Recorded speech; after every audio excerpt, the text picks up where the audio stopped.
끝으로 너희가 주 안에서와 그 힘의 능력으로 강건하여지고 마귀의 간계를 능히 대적하기 위하여 하나님의 전신갑주를 입으라. 우리의 씨름은 혈과 육을 상대하는 것이 아니요 통치자들과 권세들과 이 어둠의 세상 주관자들과 하늘에 있는 악의 영들을 상대함이라. 그러므로 하나님의 전신갑주를 취하라. 이는 악한 날에 너희가 능히 대적하고 모든 일을 행한 후에 서기 위함이라.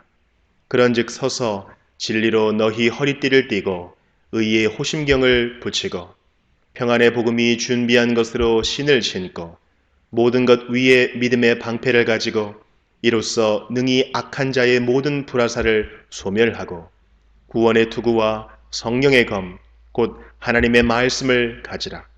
모든 기도와 간구를 하되 항상 성령 안에서 기도하고 이를 위하여 깨어 구하기를 항상 힘쓰며 여러 성도를 위하여 구하라.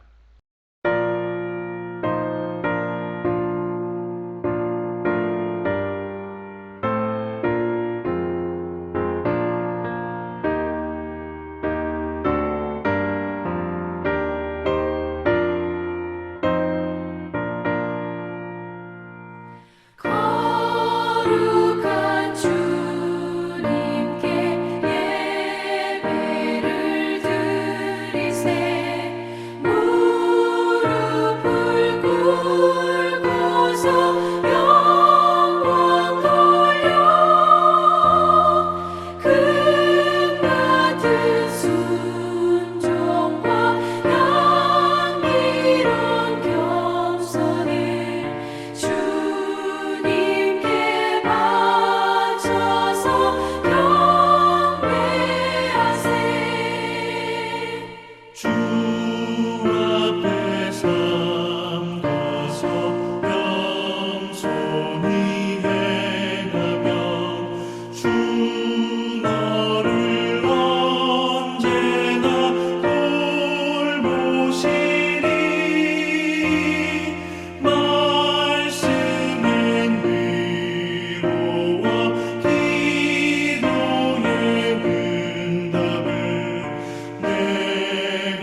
세상의 많음으로 힘써서 전하세.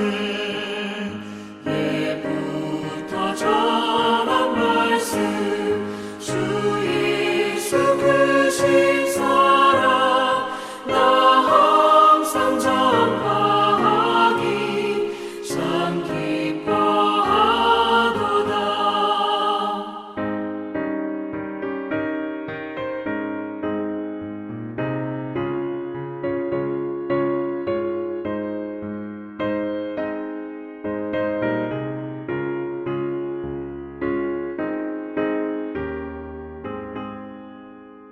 이 말씀 들은 사람 더 듣기 원하고 목말라 사모하니 그 말씀 진리라.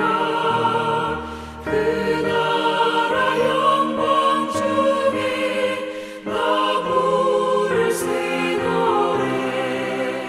예부터 좋아하던 이 말씀뿐일세. 예부터 전한 말씀 주 예수 그 신사랑 나 항상 전파하기 참 기뻐하도다.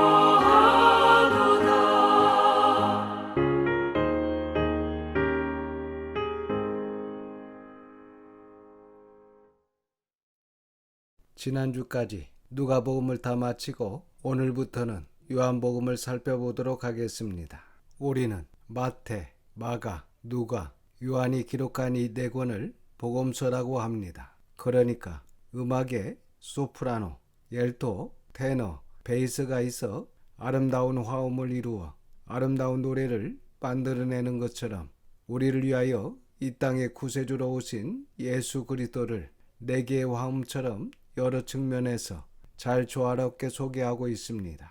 이 네 권의 저자의 이름 뒤에 복음이라는 말을 붙여 마태복음, 마가복음, 누가복음, 요한복음이라고 부릅니다. 저자의 이름 뒤에 붙은 복음의 뜻은 기쁜 소식이라는 말입니다. 그래서 지금 우리가 사용하는 마태복음, 마가복음, 누가복음, 요한복음이라고 하기보다는 마태가 쓴 기쁜 소식, 마가가 쓴 기쁜 소식, 누가가 쓴 기쁜 소식, 요한이 쓴 기쁜 소식이라고 한다면 우리 성도들뿐만 아니라 누구나 이 기쁜 소식이라는 복음을 거부감 없이 호기심과 함께 정답게 다가갈 수 있고 모든 사람들이 쉽게 기쁜 소식의 예수 그리스도를 만나게 될 것이며 이 기쁜 소식의 말씀을 접하는 모든 사람이 진정한 예수 그리스도의 기쁨을 얻게 될 것이라고 생각이 됩니다. 왜냐하면 이 복음이라는 말이 믿는 우리는 이해하고 있지만 다른 사람들은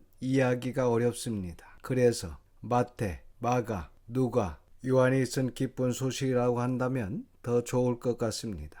지금까지 우리는 4복음서 중 마태, 마가, 누가복음 세 복음서를 살펴봤는데 이 세 개의 복음서를 공간 복음이라고 합니다. 그러니까 세 개의 복음서는 같은 관점으로 예수님을 본다는 것입니다. 이 말은 헬라어로 시놉티코스인데 함께라는 의미의 전치사 신과 보다라는 동사 옵티코스가 합성된 것으로 공통된 견해를 가지다 함께 보다라는 뜻입니다. 그래서 마태, 마가, 누가복음은 예수 그리스도의 생애와 사역에 대한 전반적인 내용의 표현 방법, 문체 등에 있어서 상호 유사성을 가지고 있기 때문에 공간 복음이라고 합니다.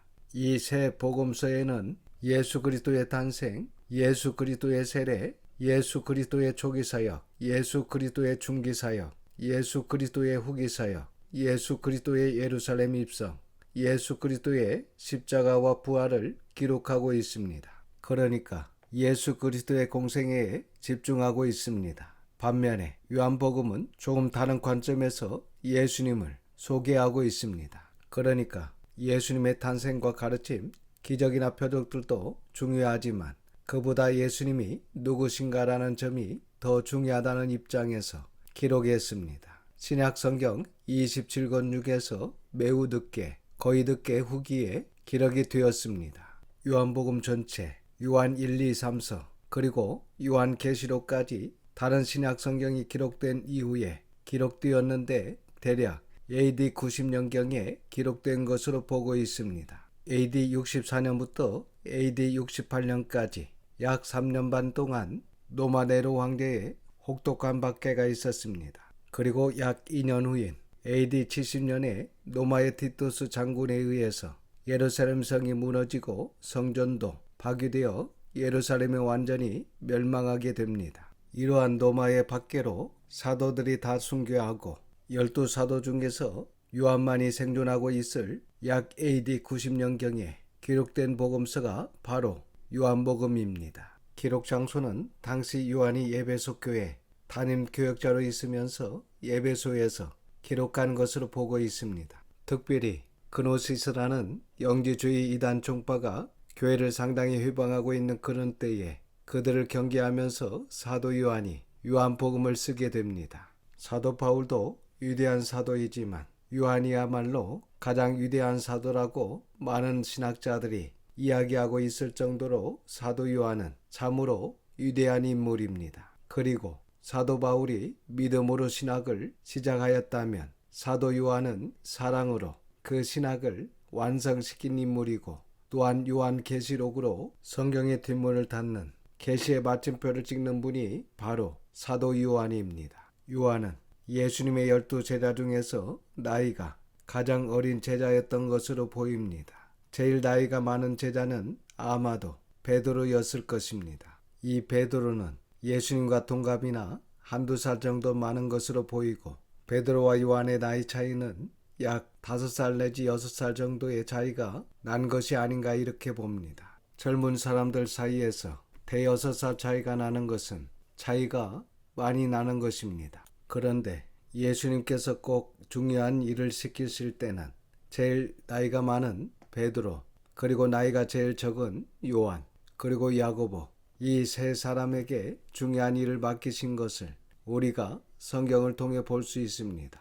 최후의 만찬 때도 보시면 요한이 예수님 가장 가까이에 앉아서 예수님 품에 기대어 누워있는 장면을 우리가 복음서를 통해 볼 수 있고, 또 요한이 자신을 소개할 때도 예수님께서 사랑하시던 그 제자라고 자신을 소개하고 있는 것을 볼 수 있습니다. 이렇게 요한은 자신이 특별히 예수님의 사랑을 받았다고 생각했고 실제로도 특별한 사랑을 받은 것으로 보입니다. 그런데 요한의 삶을 보면 예수님의 특별한 사랑을 받게끔 행동을 합니다. 성경에 전체적으로 보면 요한의 생활을 우리가 살고 있는 현재로 표현한다면 이렇습니다. 제자들이 아침에 일어나 주님과 함께 사역을 시작할 때를 출근으로 본다면 가장 아침 일찍 일어나는 것도 출근하는 것도 요한이 제일 빨랐습니다. 나이가 어릴수록 잠이 많은 법인데 요한은 전혀 그렇지 않고 아침에 제일 일찍 나오고 또 퇴근할 때는 가장 늦게 퇴근합니다. 보나마나 제일 먼저 퇴근하는 분은 베드로였을 것입니다. 베드로는 범사에 앞장서고 뒤에 가는 법이 없습니다. 반대로 요한은 앞장서는 법이 없고 항상 챙기고 끝까지 돌아보는 성품이었기 때문에 퇴근할 때도 그냥 퇴근하지 않고 예수님 방에 불이 꺼졌는가 확인하고 문단속까지 하고 또 예수님께 챙겨드릴 것이 없나 이것저것 살펴보는 것입니다. 이러한 요한의 세밀하고 성실한 자세가 예수님의 특별한 사랑을 받게 한 것으로 보입니다. 그리고 다른 제자들은 예수님의 좌편과 우편에 누가 앉게 될 것인가 라며 논쟁과 다툼까지 할 정도였습니다. 심지어 요한의 어머니 살로메까지 요한과 야고보를 예수님의 우편과 좌편에 앉히겠다고 치맛바람을 일으킨 것을 볼 수 있습니다. 하지만 정작 요한은 그런 것에는 별 관심도 없었고 오직 예수님의 말씀에 집중하여 잘 들었습니다. 그래서 결국 요한이 예수님의 우편에 앉았던 것으로 보이는데 그 주의가 높아서 예수님 우편에 앉았던 것이 아니라 예수님의 비서처럼 예수님을 잘 섬기고 예수님을 잘 챙겼기 때문에 예수님의 우편에 앉게 된 것으로 보입니다. 그리고 요한은 눈매가 매우 매섭고 예리하고 섬세합니다. 다른 제자들과 똑같은 시간에 똑같은 자리에 앉아서 똑같은 말씀을 듣는데 눈매가 매섭고 예리하고 섬세하기 때문에 다른 제자들이 보지 못하고 듣지 못하고 깨닫지 못하는 것들을 그는 보고 듣고 기록하고 있다는 것입니다. 요한의 이런 성격을 성경에서 찾아볼 수 있는데 몇 가지만 말씀드리면 요한복음 3장을 보시면 한밤중에 니고데모가 예수님을 찾아와서 예수님과 대화했던 모든 것을 기록한 것입니다. 다른 제자들은 다 자러 갔지만 요한은 자러 가지 않고 있다가 니고데모와 예수님의 중요한 대화를 기록하게 됩니다. 그리고 요한은 제자들의 마음과 성격까지 그리고 행동까지 다 파악했던 것 같습니다. 요한복음 12장 5절과 6절에서 이 향유를 어찌하여 300데나리온에 팔아 가난한 자들에게 주지 아니하였느냐고 가룟 유다가 말합니다. 그러나 6절 말씀을 보시면 이렇게 말하면 가난한 자들을 생각함이 아니요 그는 도둑이라 돈꾀를 맞고 거기 넣는 것을 훔쳐갔다고 기록한 것을 보면 알 수 있습니다. 그리고 20장에 보면 예수님께서 부활하시고 무덤을 떠나신 후에 베드로와 요한이 무덤에 도착했을 때 세마포가 어떻게 놓여있는지를 기록하고 있습니다. 21장에 보시면 예수님께서 부활하셨는데도 믿지 못하고 물고기를 잡으러 간 제자들에게 예수님께서 찾아가셔서 한 마리도 잡지 못한 제자들에게 고기를 잡게 하실 말씀이 나오는데 거기서도 요한은 그때 잡힌 물고기 수가 정확하게 153마리라고 기록할 정도의 사람입니다. 그리고 요한은 마음이 아주 아름답습니다. 마음이 단순하고 투명하고 숭고합니다. 그래서 요한복음의 진리는 복잡하지 않습니다. 요한은 핵심적인 의미를 정확하게 파악해서 단순하고 투명하고 숭고하게 명확하게 진리를 소개하고 있습니다. 예수님께서도 요한의 이러한 장점과 성품을 잘 아시고 너 성품대로 너 장점대로 다른 사도들은 다 순교해도 너는 끝까지 남아있다가 초대교회 박해 문제, 이단 종파 문제, 종말론 문제 이런 문제들을 다 수습하고 성경의 뒷문이자 마침표인 계시록까지 확실하게 닫고 올라오너라 라고 하신 것입니다. 그래서 요한은 초창기엔 예수님의 육신의 어머니 마리아를 모신다고 성경을 한 권도 쓰지 못하다가 12사도들과 70인 제자들이 다 세상을 떠난 이후에 에베소 교회 담임 목사가 되고 그때서야 펜을 들어 요한복음과 요한 1, 2, 3서 그리고 요한계시록까지 쓰게 된 것입니다. 세 권의 공간복음을 기록한 마태, 마가, 누가는 종말론을 복음서의 한 부분에 배치해서 복음서와 종말론을 함께 묶는 식으로 구성하였는데 요한은 종말론을 요한복음에서 완전히 빼고 별권을 만들어서 요한계시록을 따로 썼습니다. 그래서 요한복음에는 종말론적인 내용이 나오지 않습니다. 이렇게 요한은 요한계시록이라는 별권을 만들어서 성경의 뒷문을 확실하게 닫습니다. 그래서 계시가 완성되었고 계시는 마침표가 찍혀졌기 때문에 더 이상의 계시는 없다는 것입니다. 이것이 건강한 신학입니다. 이렇게 우리가 앞에서 살펴본 마태, 마가, 누가복음이 요한복음보다 훨씬 앞에 기록이 되어 있었기 때문에 이 복음서들이 당시 이미 초대교회 성도들에게 돌려가면서 읽혀지고 있었고 요한 역시 충분히 이 세 복음서를 살펴보았을 것입니다. 그런데 마태, 마가, 누가가 상당히 많이 챙겼지만 요한이 볼 때는 그래도 빠진 것이 있었던 것입니다. 그래서 빠진 것을 챙기는 것을 잘하는 요한이 요한복음을 써서 복음을 완성시킨 것으로 보이는데 이 요한복음에만 나오는 요한복음의 L 자료, 특수 자료가 약 17가지 정도가 추가되어 있는 것으로 볼 수 있습니다. 요한은 이적, 기적, 표적에는 별로 관심이 없습니다. 앞에서도 잠시 말씀드렸지만 예수님의 정체, 예수님은 누구신가? 라는 것에 대해서 상당한 관심을 가지고 기록하고 있습니다. 즉 요한의 신학은 예수님의 신성에 관심이 있으며 그분의 신성을 강조해서 설명하고 있습니다. 그러니까 예수님께서 하신 말씀도 중요하고 예수님께서 행하신 기적도 중요하지만 그보다 더 중요한 것은 그런 말씀을 하시고 그런 능력을 행하신 이분의 정체가 무엇이냐, 여기에 요한은 더 관심을 기울였다는 것입니다. 그래서 요한은 예수님께서는 굉장한 말씀의 예언자, 능력의 선지자 정도가 아니라 그것을 넘어서서 예수님 안에 하나님의 신성이 통째로 들어있다. 그래서 공강복음에서는 예수님의 인성을 강조하고 있다면 요한복음에서는 예수님의 신성을 강조하고 있습니다. 그래서 다른 복음서를 요한이 살펴보면서 예수님이 누구신가라는 부분이 다른 복음서에는 부족하다고 느끼게 되었고 그것을 보충하기 위해서 예수님에 대해 깊이 소개하기 위해서 펜을 들게 되었던 것입니다. 다시 말하면 예수님께서는 굉장한 말씀의 예언자, 능력의 선지자 정도가 아니라 그것을 훨씬 넘어서서 예수님은 하나님의 아들이시고 예수님은 곧 하나님이시다 라는 사실을 우리에게 선포하고 있습니다. 그래서 결국 요한의 신학 방향은 도마의 신앙 고백을 통해서 요한복음의 신학이 완성됩니다. 요한복음 20장 28절을 보겠습니다. 도마가 대답하여 이르되 나의 주님이시여 나의 하나님이십니다. 이 고백이 요한복음의 결론입니다. 결국은 도마의 신앙 고백을 빌어서 요한복음을 결론 짓고 있습니다.